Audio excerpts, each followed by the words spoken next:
Bienvenue à l'émission L'Art de réussir. Mon nom est Patrick Ramirez. Aujourd'hui, je reçois la vraie de vraie Nathalie Simard, mais pas l'autre, celle qui est comptable, formatrice en comptabilité et fiscaliste. As-tu bien dit? Oui, c'est parfait, Patrick. Hey, Nathalie, on doit t'achaler souvent pour dire Nathalie Simard, Nathalie Simard. On me le demande beaucoup. Mais tu chantes pas. Non, moi, je chante pas, je danse. Tu danses, OK. Oui. Puis tu fais la fiscalité, puis tu es comptable. Oui. Explique-nous ça, là, en français. En fait, moi, je suis experte en solutions comptables. OK. J'ai commencé à faire de la tenue de livre pour les entrepreneurs. Et puis, rapidement, j'ai vu qu'il y avait des manques et puis que les entrepreneurs, ils trouvaient que c'était lourd faire leur tenue de livre. Puis, j'ai découvert des outils qui permettent d'automatiser la tenue de livre. Donc là, j'ai commencé à coacher les entrepreneurs pour soulager. Donc, tu fais pas leur comptabilité, tu les coaches pour qu'eux les fassent. Je la faisais autrefois. OK. J'ai fait ça pendant une bonne 25 ans. OK. Et puis maintenant, je les coach pour qu'ils le fassent eux-mêmes. Je leur montre comment faire avec un outil d'automatisation comme QuickBooks, entre autres. OK. Que j'utilise QuickBooks que j'ai découvert pendant la COVID avec le télétravail. Et puis, j'ai adoré le logiciel parce que ça m'a permis de faire sauver beaucoup de temps. Donc, je les coach là-dessus pour qu'ils deviennent parfaitement autonomes avec ça, puis qu'on puisse réduire le temps qui est mis là-dedans. Puis, je leur montre des outils aussi pour se vérifier, pour qu'il n'y ait pas d'erreur, parce que ça, c'est ma spécialité, spécialiste en redressement comptable. J'en ai fait beaucoup dans ma carrière et j'en fais encore beaucoup. Je suis très occupée. Comptable, fiscaliste, c'est quoi la différence entre un comptable et un fiscaliste, là? En fait, moi, je ne suis pas comptable. J'ai un cheminement différent. Et puis, la différence entre la comptabilité et la fiscalité, bien, on va dire la comptabilité, c'est plus en lien avec la tenue de livre, les rapports financiers. Et la fiscalité, ça arrive après avec les impôts. OK. Donc, moi, je fais les deux. Je fais des impôts particuliers, travailleurs autonomes, puis je fais aussi de la tenue de livre longtemps, mais maintenant, je lègue mon savoir aux entrepreneurs et aussi aux techniciennes comptables, adjointes virtuelles en tenue de livre. C'est une formation que tu leur donnes? Parce que, mettons, moi, j'ai une business. Là. Mettons, tu viens me voir. Là. Explique-moi qu'est-ce que tu vas me montrer, qu'est-ce que tu vas faire. C'est de l'accompagnement. En fait, je vais écouter c'est quoi tes besoins, c'est quoi tes défis, puis par la suite, on va aller voir comment tu fonctionnes. Puis là, moi, je vais te proposer un plan de match pour réduire le temps que tu mets là-dedans, essayer aussi d'enlever le fardeau, parce que c'est ce que j'entendais beaucoup. C'est pour ça que j'ai commencé à coacher les entrepreneurs. C'est ça qui te motive un petit peu, là? C'est lourd, ils voient ça comme une grosse montagne. La comptabilité, c'est quelque chose, j'haïs tellement, c'est tellement gros. Non, en fait, c'est comme si je te disais, fais-moi une coupe de cheveux avec des ciseaux de cuisine, alors que jamais pris de cours. Fait que moi, je te dis, regarde, on va te donner des ciseaux à 2000 $. OK. Puis je vais te donner un petit cours là-dessus, puis tu vas voir que ça va aller mieux, puis tu ne mettras pas tellement d'efforts. Ah, c'est ça. Mais là, tu leur donnes des trucs pour que ça aille plus vite, ça. En fait, je leur donne pas des trucs, je leur donne le bon outil. Et puis ensuite, je leur donne des outils de vérification pour avoir une tenue de livre impeccable, pour pas que ça coûte une fortune à la fin de l'année, pour que le comptable il soit obligé de tout corriger. Quand on fait des erreurs, souvent, là, quand on se trompe, ça peut coûter cher aussi, le TPS. Très cher. Donc là, moi, j'enlève du fardeau. Du fardeau, en entrepreneur. Oui, du stress. Les choses, ils sont droites. Et puis qu'on arrive en fin de l'année, là, tout est impeccable. Puis aussi, c'est que je me rends compte que les entrepreneurs, il y en a beaucoup qui gèrent leur entreprise avec le solde du compte de banque. Ben oui. J'ai de l'argent, ça va bien. J'ai de l'argent, ça va pas bien. Puis des fois, ça cause des erreurs graves. J'ai un garagiste, il me dit, moi, je ferme la shop, je fais pas d'argent, je fais 60 heures semaine, puis j'ai un employé. Bien, en fait, lui, il est en croissance rapide. Donc, il y avait des beaux états financiers, mais il manquait de liquidité. Il manquait de liquidité, il manquait du cash flow. C'est ça. Mais dis-moi un petit quelque chose. Est-ce que tu as toujours fait ça ou tu faisais d'autres choses avant? En fait, ça fait au moins 25-30 ans que je fais de la tenue de livre. J'ai travaillé longtemps pour les entreprises et j'ai été engagée pour faire du redressement sévère dans les entreprises. C'est quoi le redressement sévère? Bien, c'est genre, ils ont engagé une technicienne, puis elle n'avait pas les compétences. Elle est tombée malade, puis ça a dérapé solide. Puis là, le gouvernement est venu faire une vérification, puis tout le monde crie, là. OK. Donc, je me suis occupée longtemps de ces situations-là. Puis, à un moment donné, bien, j'ai décidé de partir à mon compte. Ben oui. Et d'offrir le service de tenue de livre et de rapport d'impôt. Puis, tranquillement, j'ai commencé à offrir du coaching privé avec les entrepreneurs pour Est-ce les que tu vends aider. des formations? Absolument. OK, Je vends OK. des formations comptabilité, impôts, sur QuickBooks, H50, Acomba. Je maîtrise plusieurs logiciels. Ça veut dire que moi, je pourrais acheter une de tes formations. Mais c'est des formations en ligne ou c'est du one-on-one ou qu'est-ce que c'est exactement? Toutes les T'as tout recettes. ça? Oui, je fais beaucoup d'accompagnement privé pour aider les entrepreneurs à devenir autonomes OK. avec leur propre tenue de livre. J'ai aussi des formations de groupe, des grosses formations d'8 heures pour celles qui veulent offrir le service de tenue de livre. Donc, une formation complète en comptabilité, sur les logiciels comptables que j'ai nommés et sinon aussi en fiscalité. Puis là, maintenant, j'ai créé des forfaits donc qui jumellent la formation théorique puis du soutien technique parce que là... Quand tu dis théorique technique, ça veut dire que tu vas en entreprise puis tu... non, maintenant, tout est à 100% tout est en ligne. Télétravail. En ligne. OK, ben télétravail, oui. OK, donc, c'est ça. Puis aussi, avec le temps, on choisit... Donnes-tu des conférences aussi? Oui. Ah, tu donnes des conférencières? Oui. C'est bon, ça. Fait que sur les sujets qu'on me demande, je donne des formations aussi dans les cégeps, entre autres le cégep de Saint-Hyacinthe, la commission scolaire pour des entrepreneurs, puis aussi la relève. Mais aussi, quelqu'un qui commence comme une start-up, là, avec quoi, qu'il faut travailler juste sur QuickBooks ou si vraiment, y a-tu besoin? Parce que moi, avant que j'ai un assistant qui s'occupe de ma comptabilité à temps plein, parce que j'avais beaucoup de choses, parce qu'au début, c'est sûr que tu n'as pas l'argent pour faire tout, là, mais tu peux prendre une petite puis une grosse entreprise? Oui, en fait, je fais tous les styles, toutes les sortes, toutes les grosseurs. En fait, ce que je te dirais, souvent, l'erreur, les gens, ils veulent essayer de faire les choses eux-mêmes, puis ils veulent sauver de l'argent, puis là, ils essayent de faire ça sur Excel, puis tout ça. Puis c'est comme si, des fois, il y en a qui ont la résistance au changement. Ah, c'est compliqué, j'aime pas ça, j'ai peur de ça. C'est compliqué, comptabilité, surtout quand tu connais pas ça, là. Pas tant, quand on a les bons outils puis qu'on sait comment le faire. C'est comme si je vous dirais, on va à Montréal, Québec. OK. Moi, j'ai une belle Lamborghini. Puis, tu vas gagner ton char en faisant ça. vous avez une calèche, une carriole avec des chevaux. Puis après ça, vous me dites, je dis, viens, j'ai une belle Lamborghini pour toi. Pour tu vas faire voir, la ride. Okay. Ça va aller vite, ça va aller bien. Non, j'aime mieux rester avec ma calèche. Bon, ben c'est correct. Moi, je vais prendre 2 heures pour y aller, puis je vais aller prendre un bon café, puis je vais aller m'amuser. Pendant ce temps-là, ben vous passerez 2 jours avec votre calèche à venir à Québec, tu sais. QuickBooks, qu'est-ce que moi j'ai aimé beaucoup de ce logiciel-là, puis je suis pas vendeuse QuickBooks, c'est qu'il m'a permis de faire le même travail en 50% de moins de temps. Ben oui. Moi, dans mon entreprise, on utilise Puis QuickBooks. quand on est entrepreneur, du temps, c'est de l'argent, on a d'autres choses à faire. D'autres choses à faire que ce qu'on te s'occuper. Tu sais, chaque personne a son objectif, puis ils ont ses choses. Oui. Donc, moi, j'écoute les besoins, puis je fais des accompagnements personnalisés, du coaching privé, de la consultation, des formations de groupe, des formations individuelles. J'y vais avec les besoins. Il faut que je te réinvite sur une autre plateforme, parce que là, encore là, le temps passe vite ici. Dis-moi, où est-ce qu'on peut te retrouver? En fait, on peut me trouver, j'ai un site internet, gestionnathaliesimard.com. Sinon, je suis beaucoup aussi sur Facebook, très présente là-dessus, Gestion Nathalie Simard. Merci beaucoup, hein? Merci quelqu'un qui était nerveux tantôt, là, ça a bien été? J'ai rien vu passer. Ça a passé le temps. Fait que nous, merci beaucoup. On se retrouve avec notre prochain invité dans quelques instants. Je suis avec mon prochain invité, Christopher Aïkal, courtier immobilier et avocat. Comment ça va, Christopher? Ça va super bien, merci. J'ai bien prononcé ton nom? Aïkal. Aïkal, parfait. 2 traits du nom, trait du mois, parfait. Comment ça va aujourd'hui? Super bien, merci de me recevoir. Ouais, t'arrives de vacances, toi, là, hein? Effectivement, ça, je suis bronzé de même, je reviens tout le temps canon.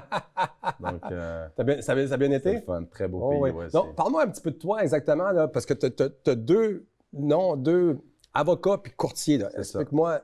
Tu étais avocat avant, puis tu t'es rendu courtier? J'ai 2 chapeaux, comme que tu dis. Je suis avocat de formation, donc je suis avocat, j'ai passé le barreau. Et je suis courtier immobilier depuis 18 mois, donc 1 an et demi. Avocat depuis 2 ans et demi, puis courtier depuis 1 an et demi. Donc, j'ai fait le saut. Tu as fait le saut. Ouais. Puis qu'est-ce qui te fait démarquer, là, exactement? Ben, ce qui me démarque en tant que courtier immobilier, je pense que c'est le chapeau d'avocat. Pourquoi j'irais voir toi? Explique-moi ça. C'est ça, là. Vends-moi ton speech, là. Let's do it. C'est ça. Écoute, au Québec, on doit être autour de 18 000 courtiers immobiliers. C'est beaucoup. Ça fait beaucoup de courtiers immobiliers. Il y en a-tu trop? Je sais pas nécessairement qu'il y en a trop. Je pense qu'il y a le job pour tout le monde. C'est juste que on doit répondre à un besoin. L'immobilier, ça bouge à tous les jours, donc on répond à un besoin. Puis tu me demandes qu'est-ce qui me fait démarquer. Ben, je pense, de ce que j'ai remarqué depuis la dernière année et demie, c'est mon background, c'est le fait que je suis avocat. Okay. C'est sûr que ça me donne une certaine crédibilité, mais ce qui est plus gratifiant, c'est la confiance que je puisse donner à mes clients. Donc, nécessairement parce que je connais les règlements, les lois. Donc, les gens viennent me voir. Puis souvent, une transaction immobilière, tu le sais, au Québec, c'est réglementé. C'est très réglementé. C'est encombrant. Fait que les gens viennent me voir, sont un peu stressés. Ben, relax. Mais qu'est-ce qui fait ton titre d'avocat peut t'aider dans le courtage immobilier aussi? Ah, ben, c'est vulgariser des clauses comme avec garantie, une vente avec garantie légale, une vente sans garantie légale. Les gens, nécessairement, ne savent pas nécessairement c'est quoi. Je permets de les vulgariser. La semaine passée, j'ai quelqu'un qui est venu me voir, il veut acheter un duplex, puis il veut reprendre un logement. Mais une reprise de logement, ça se fait pas de même. Tu as des délais à respecter, tu as des conditions à respecter. Fait que, je pense que je mets le client en confiance. Puis c'est gratifiant, je te dirais, parce que je le vois là, directement. Ils viennent là, sont stressés. Souvent, les premiers acheteurs, je fais beaucoup d'achats. OK. Donc, c'est les premières fois. C'est ça, les premiers acheteurs viennent me voir, sont stressés. Ils sont nerveux. Ils sont nerveux, puis tu sais, je protège leur intérêt, puis ils sont très contents. Donc, ouais. Puis qu'est-ce qui fait que ton héritage libanais t'aide dans ta business? Explique-moi ça. Mon héritage libanais, nous autres, c'est un peu drôle parce que l'éducation, c'est très important au Liban. Donc, l'éducation, c'est culturel. Fait que moi, je n'avais pas de grand choix. Moi, je devais devenir médecin, avocat ou ingénieur. J'avais une ligne directrice. Ah, que tu avais une ligne, là. Tu deviens, là, c'est comme, ils m'ont dit, tu te maries ou tu deviens médecin? Okay. C'est ça. Fait que j'avais une ligne directrice, comme de fait, je suis devenu avocat. Donc, tout le monde est content, mes parents sont contents. Donc, t'as acheté la paix. C'est ça, j'ai acheté la paix, comme on dit, mais j'ai aimé, j'ai adoré mon parcours, puis j'aime encore faire ça. Mais j'ai senti que je me sentais pas, excuse-moi, je me sentais pas 100% accompli. Tu sais, moi, je suis un gars comme toi, je carbure avec l'énergie des gens. Ouais, on est deux personnes extraverties. Fait que je me suis dit, Chris, je me sentais pas 100% accompli. J'ai commencé mes cours de courtage immobilier durant mon barreau. Ça fait-tu longtemps? Ça va faire 18 mois. Ça va faire 2 ans environ. C'est nouveau, là? C'est ça, c'est nouveau. Ça va faire 2 ans environ. Puis j'ai commencé ça durant le barreau. Puis quand j'ai annoncé ça à mes parents que je veux devenir courtier immobilier, ils l'ont mal pris nécessairement. Ma mère, elle s'est mise à embrailler. Tellement d'années, tu sais, c'est beaucoup d'argent, c'est beaucoup d'années d'études. Puis quand je lui ai annoncé, maman, écoute, oui, c'est beau le droit, mais c'est pas nécessairement quelque chose que je me vois faire à tous les jours. Puis les avocats, tu sais, ça travaille beaucoup. C'est pas du 9 à 5, c'est du 9 à 9, tu sais, comme qu'on dit. C'est non-stop, là. Non-stop. Puis moi, je trouvais qu'il y avait un manque. J'avais besoin de plus. OK, un challenge. Un challenge, comme que tu dis. Puis j'ai annoncé ça à ma mère, puis non, ça n'a pas tant passé. Mais en date d'aujourd'hui, elle est super contente quand elle a vu que, écoute, non, mais Chris, t'as raison, tu t'es écouté, t'es sorti de ta zone de confort. Puis ça va super bien en date. Donc là, ça passe mieux. C'est important de sortir de sa zone de confort. Imagine-toi, moi, tout ce que je faisais avant, j'étais pompier. Puis quand j'ai lâché ça pour ouvrir mon gym de boxe et raté, c'était ma passion. Tout le monde voulait me suivre, ils m'ont dit, t'es fou. Tu lâches un job de pompier pour. Mais tu sais, c'est drôle, Pat, parce que je me dis, la vie est beaucoup trop courte pour faire quelque chose que tu n'aimes pas nécessairement. Donc, il faut que tu sors de ta zone de confort. Puis l'être humain, il change. Hein? Nous autres, on change. Exactement. La société change, puis l'être humain change. Il faut s'adapter aussi. On s'adapte. La personnalité change. Donc, il faut que tu changes, il faut que tu sors. Puis la société d'aujourd'hui, je pense qu'on est forgé à faire l'éducation, l'université, l'école, ton 9 à 5, which is good. C'est bon. C'est bon. Mais ça se peut que tu es correct. Tu as le droit de changer de direction, puis tu as le droit de faire. Mais faut que tu suives ton cœur. La vie est courte. Aujourd'hui, de là, demain, il va se passer quelque chose d'autre. Exactement. Je suis d'accord avec toi. Puis aussi, là, j'avais une question que j'ai lue dans mon affaire ici. Tu as organisé un ISTA. Est-ce que tu peux m'expliquer ça veut dire quoi en français, cette affaire-là? ISTA, c'est les acronymes pour l'immobilier sous tous ses angles. Donc, j'ai organisé. C'est toi qui as organisé ça? J'ai organisé ça en parallèle avec mon collègue qui est futur avocat, Georges Jacob, un ami à moi. On a organisé ça ensemble l'an passé. C'est un événement d'immobilier. Donc, dans le fond, c'est le premier événement intergénérationnel immobilier au Québec. C'est simple. Tu veux dire quoi, international? De différentes nations? Non. Internationales? Non plus. C'est un événement qui a regroupé plus de 600 personnes l'an passé au Four Seasons. 600 personnes. Tu as réussi à avoir 600 personnes une soirée? En 35 jours, de façon 100% organique. Merci, c'est gentil. Puis, c'est drôle parce moi, j'ai tout le temps été quelqu'un. J'ai un gros réseau de contacts. Donc, moi, j'ai un gros réseau de contacts. Depuis que je suis jeune, j'ai été le gars qui organise les fêtes à mes amis, qui fait des événements. J'ai même été nommé. En plus, tu es organisateur. C'est ça, je suis un organisateur, j'aime les événements, j'aime regrouper les gens. Toi, tu es chapeau, tu es un gars marié. Je cherche une femme à quelque part. J'ai une copine. OK. On n'aurait pu te brancher. C'est ça. Donc, puis j'ai été aussi nommé vice-président aux événements ou du comité de droit fiscal quand je suis rentré en droit. OK. Donc, bref, tout ça, ça veut dire que j'aime ça faire ça, les événements. T'aimes ça organiser des affaires, là. Là, je me suis réveillé un jour, je me suis dit, hey Georges, pourquoi qu'on ne fait pas un événement immobilier? Puis on connaissait Patrice Ménard, qui est président de PMML, je pense, c'est ça, ouais. Donc, on s'est dit, on va se lancer là-dedans. Donc, on a appelé Luc Poirier, Ray Courtemanche. Wow! On a pris le téléphone comme à la bonne fraquette, comme qu'on dit, on les a appelés aujourd'hui en OK, t'es 2025. multimillionnaire, là, Poirier, c'est pas n'importe qui. Oui, il est c'est venu? ça. Ben, c'est ça, je te raconte ça. Donc, on l'appelle. Puis au début, tu sais, c'est parce que lui, ils se font tellement solliciter, ces gens-là, à chaque semaine, ils se font solliciter. Fait qu'on l'appelle, puis au début, ben non, ils ne voyaient pas la plus-value. Puis on s'est fait virer de bord par Ray puis Luc Poirier. Là, j'attends, je dis, Georges, il faut qu'on fasse de quoi? 15 minutes après, je reçois un appel de Ray Courtemanche. J'ai dit, Chris, pourquoi tu ne sors pas du lot? Pourquoi tu ne fais pas quelque chose? Parce que nous autres, on a quelque chose en commun. Ray Courtemanche, qui est un promoteur immobilier de la Rive-Nord, dans Mirabel, Patrice Ménard, le fondateur de PMML, et Luc Poirier, que tout le monde connaît aujourd'hui. On a quelque chose en commun, nous trois. Je dis, de quoi, qu'est-ce que vous avez en commun? Il me dit, on a des enfants. Donc, pourquoi tu n'invites pas nos enfants sur scène à discuter? On fait un panel dynamique avec nos enfants. Ça n'a jamais été fait. Les 3 enfants travaillent avec le papa. Les 3 travaillent avec le papa. Donc, je comprends. Puis je pense que c'est ça, on est venu combler un petit besoin dans l'événementiel. Il faut que tu sors du lot. Donc, cet événement-là, il y avait des enfants d'entrepreneurs qui sont venus parler. Ben, il y avait Ray puis Chloé, Amine Ménard et Patrice, puis Benjamin Poirier puis son père. Donc, c'est pour ça que... Là, tu es allé chercher par la bande à côté. Exactement. C'est bon, on est venu combler un petit besoin, puis on écoute 650 personnes, puis on a tellement aimé ça, on en organise un autre l'an prochain, en avril prochain, 1500 personnes. Ça va être l'entrepreneur, tout ça. On a fait ISTA, donc ISTA va devenir ESTA. Donc, ça veut dire quoi, ça? ISTA, ça veut dire quoi? ISTA, c'est l'immobilier sous tous ses angles. Immobilier sous tous ses angles, parce qu'on parle de plusieurs angles, plusieurs générations, donc c'est un panel. Puis là, on va organiser l'entrepreneuriat sous tous ses angles.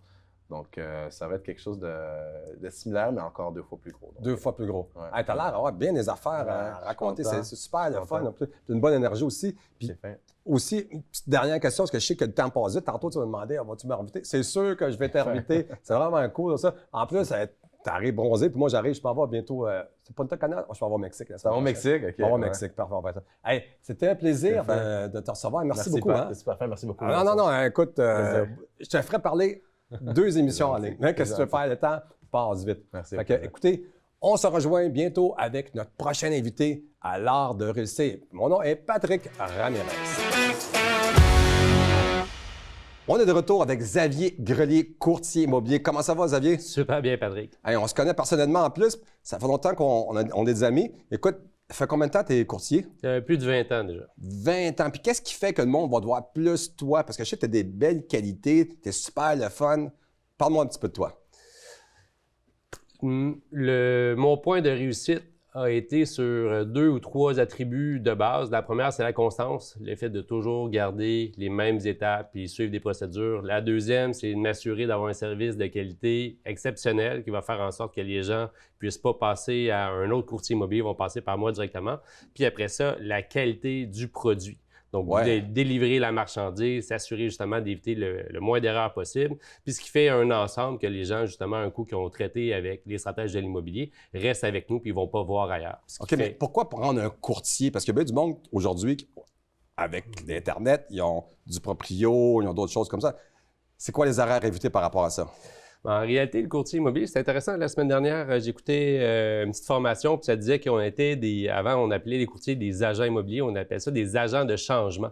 Donc, à chaque fois... De changement? Oui, de changement. Pas de change, là. Ouais, changement. Donc, à chaque fois que quelqu'un a un changement de sa vie, que ce soit des valeurs économiques, que ce soit un déménagement, que ce soit tu as un nouveau bébé, tu as un décès, tu as une séparation, tu trouves un nouvel emploi, tu as un changement de ta vie, puis justement, tout change. Donc, tu as besoin d'un bien immobilier, tu as un bébé, tu as besoin de plus grand, tu as un déménagement, avec le travail, tu vas rechercher un autre endroit. Donc, ça change tout. Donc, souvent, on a besoin, dans des situations de changement, d'avoir quelqu'un qui nous aide à faciliter notre processus. Puis justement, le courtier, il est là pour ça. OK, c'est vrai, quand tu me parles de changement, mon ex-femme m'a demandé en mariage, puis j'avais dit, on va s'acheter une maison. Je commence à acheter du temps. Puis là, après ça, j'ai fait tenir ses chats. Puis là, je suis rendu, il faut que je me marie avec.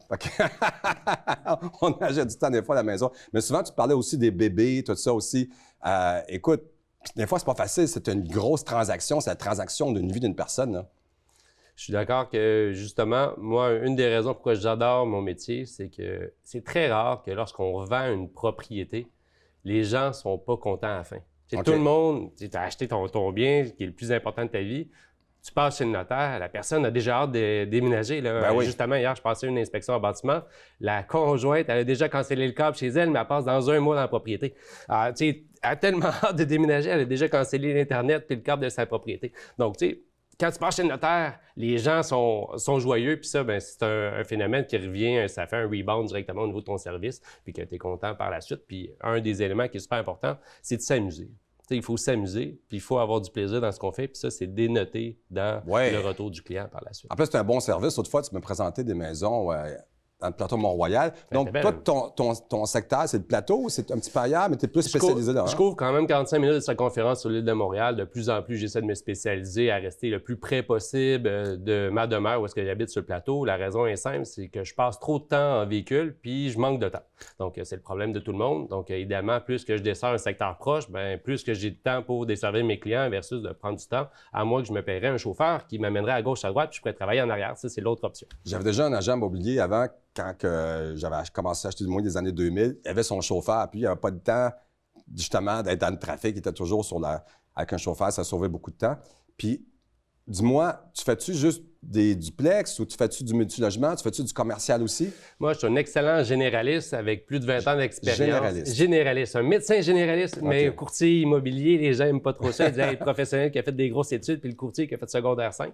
Mais bon, j'ai fait un petit peu plus que secondaire 5 quand même, mais ça reste qu'en termes de généraliste, j'ai des compétences très bonne dans pas mal tout. Donc, je peux te vendre des terrains agricoles, je peux te faire de la conversion de terrain avec la CPTAQ, on peut vérifier des immeubles pour du Airbnb, je peux faire la conversion, on va pas faire la tokenisation, mais on va faire la subdivision d'immeubles de plex en copropriété. On est capable de pouvoir prendre des locaux commerciaux, industriels, puis les convertir aussi. Donc, je touche vraiment à tout, là. Donc, un bon généraliste, pas spécialiste, mais un bon généraliste avec des grosses compétences générales. Mais t'es conseillé dessus parce que souvent, il y a des gens qui veulent s'acheter comme plusieurs maisons. Comme moi, je suis en train de construire justement un parc immobilier à ma fille, c'est ça que je veux faire. Puis j'ai besoin justement peut-être d'un fiscaliste ou d'un planificateur, on ne sait jamais, hein? Fait que là, tu conseilles-tu les gens avec des comptables, des fiscalistes? Parce qu'à un moment donné, le monde qui dit hey, écoute, Xavier, je vais m'en acheter 3 ou 4, là. Es-tu capable de refaire ça aussi?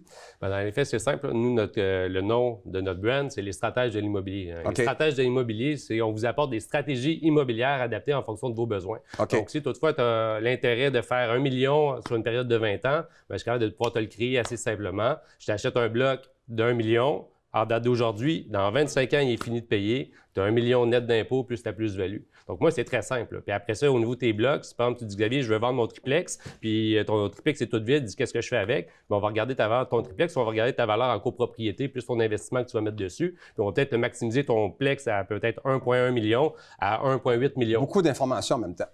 En réalité, tu me dis, Xavier, qu'est-ce que j'ai besoin? Bien, je vais m'organiser de te maximiser la valeur comme si c'était mon propre bien pour aller chercher le meilleur pour toi. Puis après, en termes de services, bien, c'est certain qu'en 20 ans d'expérience, je suis allé chercher les meilleurs de l'industrie. Donc, tout ce qui est fiscaliste, avocat, comptable, inspecteur, notaire, j'ai mon réseau autour de moi. Elle n'est pas bon, ils ne sont pas avec moi. C'est ça. Tu as une bonne équipe, là. Parce que je vois en plus, tu fais des vidéos aussi, là. Bien, on essaie de pousser notre brand au maximum. Puis justement, on est bien fiers d'être ici. C'est de la mode, c'est le fun. Puis justement aussi, tu sais, je pense que sur du long terme, l'immobilier, c'est parfait aussi. Aussi des placements aussi.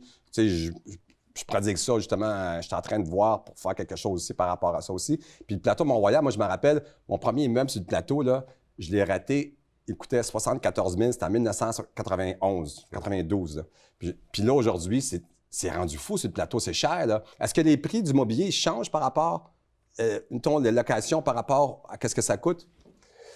Bien, justement, tantôt, avant de m'en venir, j'ai regardé le secteur de Montréal-Nord pour faire un parallèle avec le plateau Mont-Royal. Le plateau Mont-Royal, le prix moyen, c'est à peu près 1,2, 1,3. Montréal-Nord, une maison unifamiliale, c'est à peu près 600 000. Le secteur de Montréal-Nord a augmenté à peu près de 8 par année, à peu près 48 000, 50 000 par année. Sur le plateau, augmentation de 5 mais sur une maison à 1,2, ça fait 60 000. Donc, les valeurs sur le taux d'inflation est à peu près pareilles. C'est partout pareil. Là. Malgré que la demande, évidemment, est beaucoup meilleure dans des petits secteurs comme Montréal-Nord, Montréal-Est, où les prix sont plus bas parce que la demande est plus forte, beaucoup plus d'acheteurs pour une propriété en bas de 600 000 qu'une propriété à 1,5 million, c'est sûr. Bien, c'est sûr, parce que aussi le ratio aussi, vous calculez par rapport au ratio d'endettement aussi? Bien, moi, je ne touche pas nécessairement un ratio d'endettement. Moi, mon rôle, en réalité, c'est pas d'aller chercher le financement au niveau du client. Moi, je le réfère à un top. Il fait les vérifications. Moi, mon rôle, c'est de lui trouver un produit de qualité pour être sûr qu'un jour, s'il a besoin de revendre, je sois capable de bien revendre son produit, tout simplement. OK. Donc, tu fais affaire avec un courtier hypothécaire, quelque chose comme ça? Toujours. OK. Que tu peux référer aussi. Mais souvent, quand le monde, ils viennent, que moi, quand j'avais acheté dernièrement, j'ai acheté un 4plex, ils m'ont dit, as-tu une pré-autorisation? Est-ce que te demandes ça aussi? Ça, toujours. On appelle ça travailler en amont. On travaille en amont de ce dossier pour s'assurer justement de ne pas perdre son temps avec un acheteur de visiter une propriété quand l'acheteur est pas capable de pouvoir acheter au bon prix. Le gars peut s'acheter une maison de 500 000, mais il veut s'acheter une maison d'1,5 million, puis il ne passera même pas à la banque. Ça vous arrive souvent, donc vous demandez une prime, mais là, tu as des gens à qui tu te réfères par rapport à ça? Moi, en général, au niveau de mes dossiers, la beauté, c'est que je suis dans un secteur assez centraux de Montréal. Donc, Rosemont, Villeray, Plateau, Ville-Marie.